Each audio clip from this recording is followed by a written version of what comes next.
नमस्कार, एक बार फिर आपका स्वागत है और एक सवाल आपसे हम पूछना चाहते हैं कि आप मध्य प्रदेश में भारतीय जनता पार्टी के कितने उपाध्यक्ष हैं और कौन-कौन उपाध्यक्ष हैं? क्या आप बता सकते हैं? क्या आप बता सकते हैं कि भारतीय जनता पार्टी में महामंत्री कितने हैं और कौन-कौन हैं?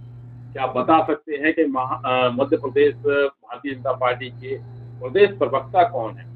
शायद आपको पता ना हो।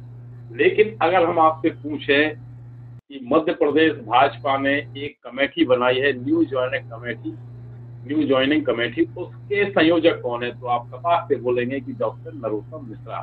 जी हाँ, मैं बात डॉक्टर नरोत्तम मिश्रा की कर रहा हूँ, जिनका पद तो चला गया लेकिन कद में जरा भी फर्क नहीं पड़ा। आज अगर भारतीय जनता पार्टी के 4 बड़े नेताओं के नाम अगर हम मध्य प्रदेश के स्तर पर लें तो उनमें एक नाम डॉक्टर नरोत्तम मिश्रा का भी आता है। डॉक्टर नरोत्तम मिश्रा के बिना मध्य प्रदेश के किसी भी राजनीतिक हिस्से को पूरा नहीं किया जा सकता। मध्य प्रदेश में जब भारतीय जनता पार्टी ने 2020 में वापसी की तो उसमें भी सबसे बड़ी भूमिका जो थी वो डॉक्टर नरोत्तम मिश्रा की थी। अब लोकसभा चुनाव में उन्हें विशेष जिम्मेदारी दी गई कि आप लोकसभा चुनाव के लिए ऐसे असंतुष्ट कांग्रेसी नेताओं को भाजपा से जोड़ने का काम करें जिनसे पार्टी को मजबूती मिले, क्योंकि भारतीय जनता पार्टी का लक्ष्य है मध्य प्रदेश की 29 में से 29 सीटों को जीतना, और ये लक्ष्य तभी पूरा हो सकता है कि जब सामूहिक तौर पे प्रयास किए जाएं। तो जैसे ही न्यू जॉइनिंग कमेटी का गठन हुआ और नरोत्तम मिश्रा के हाथ में उसकी बागडोर आई तो आप देख सकते हैं कि सुरेश पचौरी से लेकर और अभी कल परसों में ही रामनिवास रावत हों चाहे शारदा सोलंकी हों, कितने सारे नेता, चाहे आपके इंदौर के अक्षय क्रांति बम हो जो इंदौर से कांग्रेस के प्रत्याशी थे, एक लंबी फेहरिस्त है। अगर हम सिर्फ पूरी की बात करें तो हरिवल्लभ शुक्ला जैसा कद्दावर नेता जो कांग्रेस में था, पहले भाजपा में, फिर कांग्रेस में, फिर भाजपा में। तो ये सारी जिम्मेदारियां नरोत्तम मिश्रा को दी गई और उन्होंने पूरी अपनी कर्मठता के साथ उनको पूरा किया।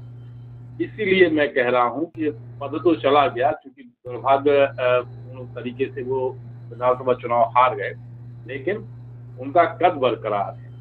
पार्टी उन्हें बुंदेलखंड में ब्राह्मण चेहरे के तौर पर भी पूरी तरह से उपयोग कर रही है। हम बात कर रहे हैं सागर के क्लस्टर होने की, सागर संभाग के वो क्लस्टर भी है, तो वहां भी जितने भी लोकसभा क्षेत्र है उसके अंतर्गत वहां जाकर उनको ब्राह्मण चेहरे के तौर पर उपयोग किया गया। इसके साथ साथ अगर हम देखें कि शिवपुरी में लगातार, चाहे बेचौर विधानसभा की बात हो, चाहे प्रॉपर शिवपुरी की बात हो, मोहरी की बात हो, करेरा की बात हो, हर जगह नरोत्तम मिश्रा को भेजा जा रहा है।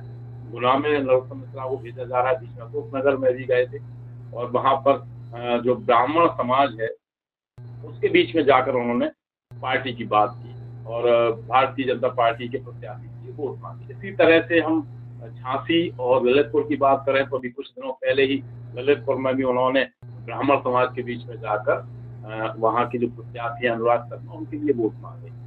हम ग्वालियर संभाग की बात करें तो ग्वालियर, प्रॉपर ग्वालियर में भारत सिंह कुशवाहा के पक्ष में भी, तब जबकि अपोजिट में प्रवीण पाठक जैसा कांग्रेसी नेता लोकसभा प्रत्याशी है, उसके बावजूद भी जो कद नरोत्तम मिश्रा का है उसका फायदा पार्टी को मिलता हुआ नजर आ रहा है।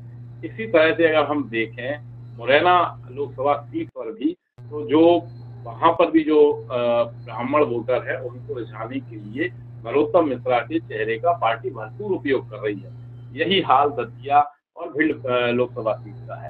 तो कहा जा सकता है कि प्रदेश में अलग अलग जो लोकसभा सीटें हैं, इसके अलावा बुंदेलखंड की बात करें तो बुंदेलखंड में जो बहुत सारी मध्य प्रदेश और उत्तर प्रदेश को मिलाकर जो लोकसभा सीटें हैं, वहां पर भी नरोत्तम मिश्रा के चेहरे का उपयोग, नरोत्तम मिश्रा का उपयोग एक बड़े ब्राह्मण लीडर के रूप में किया जा रहा है, ताकि ब्राह्मण समाज जो है वो भारतीय जनता पार्टी से सीधे तौर पर जुड़े। क्योंकि बीच में ऐसी खबरें आती रही हैं कि ब्राह्मण कहीं ना कहीं थोड़ा सा असंतुष्ट है, लेकिन नरोत्तम मिश्रा को आगे करके पार्टी ने जो असंतुष्टता ब्राह्मणों के अंदर थी उसको कहीं ना कहीं खत्म करने का काम किया है। अभी तीसरे चरण का मतदान होना है मध्य प्रदेश में और कुछ उत्तर प्रदेश की भी सीटों पर जो सम्मिलित हैं, जो बुंदेलखंड की सीटें। अब देखना ये होगा कि नरोत्तम मिश्रा के चेहरे का और उनके काम का कितना प्रभाव इन सीटों पर पड़ा है, ये देखने वाली बात होगी परिणाम के साथ। बहुत बहुत धन्यवाद।